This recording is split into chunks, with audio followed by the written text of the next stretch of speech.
That's been it. It's been an interesting story because Trevor Story was one of the first guys to kind of get on board to play for Team USA. Shame for Trevor that he's got missed time to begin with, but not to be able to be a part of Team USA. But we've been talking to Jeff McNeil, so I would assume, I don't have it finalized right now. I would assume breaking news.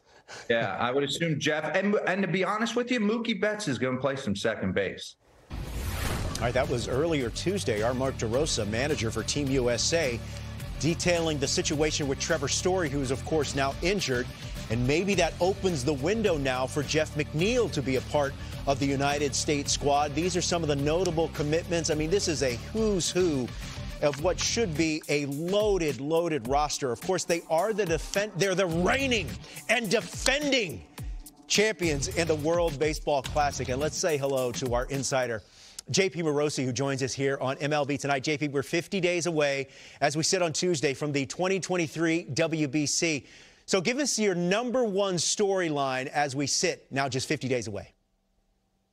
Well, the number one storyline for me, Robert, is Team USA. And we just heard the skipper. And by the way, what a great teammate D-Rose still is for us. He's managing the national team, but he still lets us have that bit of breaking news that it's Jeff McNeil likely to replace Trevor Story on the U.S. roster, and that Mookie Betts is going to play some second base. So what an interesting development there for Team USA. I think big picture here, guys, this is going to be the best international baseball tournament ever.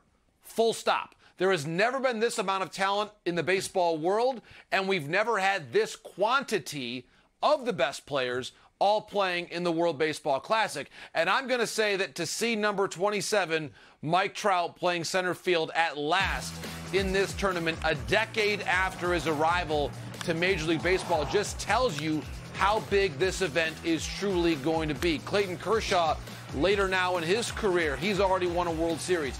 This is something that when you consider the players who are returning, and notably Nolan Arenado and Paul Goldschmidt are the two cornerstones that were part of that 2017 team, everybody in the U.S. baseball community saw what an event that team put on under Jim Leyland 6 years ago. And those players who were not on that team, by the end of the tournament, wanted to be on that team. And that's why now seeing Trout take that leadership role and be the captain, and Kershaw sign on, all these stars, Trey Turner. I think, Robert, as I send it back to you on this, I can't wait to see Mark DeRosa's lineup for Game 1. Because that question of who leads off between Trey Turner, Mookie Betts, the only thing better than having D-Ro as a teammate is being able to talk about his decisions the next morning on MLB Network. Absolutely. It should be a lot of fun. All right, that's your number one storyline. What about number two?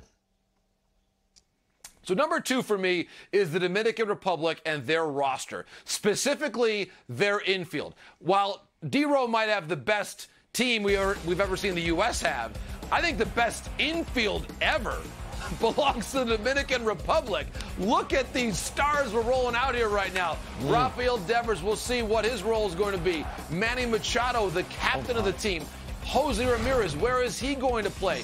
We could see a scenario where your infield looks like this. Willy Adames could potentially be in there. You might have Devers DHing with Vlad, Jose Ramirez, the MVP of everything in October in Jeremy Pena, Wander Franco at short. Again, I mentioned Adames could be part of the mix there as well.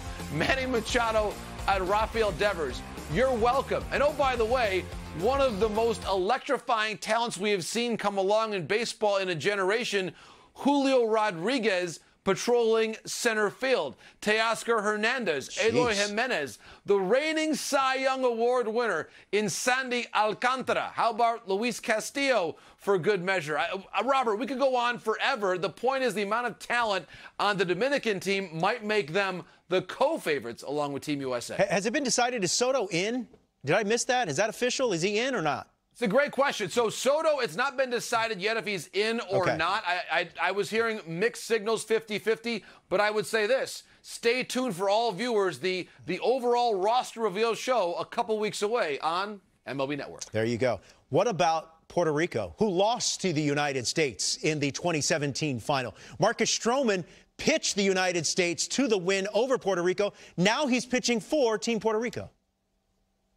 Robert, as they say, sometimes the storylines just write themselves, and that's one of them. Having Stroman, the tournament MVP back in 2017, now pitching for Team Puerto Rico. And for all Met fans in the world who were despondent about not seeing Lindor and Correa on the same team, despair not, my friends, because they'll be playing side by side for Team Puerto Rico on another electrifying infield with Javier Baez likely to play second base. You might have Miranda from the Twins to play first base. I think for Puerto Rico, they did not lose a game last time around until the final against Team USA. And so now when you think about Correa and Lindor, certainly for Carlos, what a long offseason it was, you know, Robert, how he wanted to be on that big stage that belonged to Jeremy Pena back in October. Now it belongs to him potentially in March. And knowing how competitive Carlos Correa is, Robert, how much he wants to show the baseball world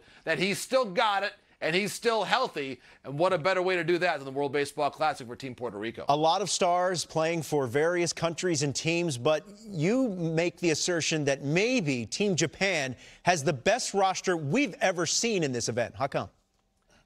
Robert, I certainly think from a Team Japan standpoint, they won this tournament in 2006 and 2009, and I really believe this is the best version we have ever seen of Samurai Japan. And yes, you've got Shohei Ohtani as probably the headline star of the entire tournament. There is no greater global phenomenon in this sport than Shohei Ohtani. Seiya Suzuki as well. Yu Darvish. We talked before about Roki Sasaki as well. Remember that perfect inning streak during the first half of 2022.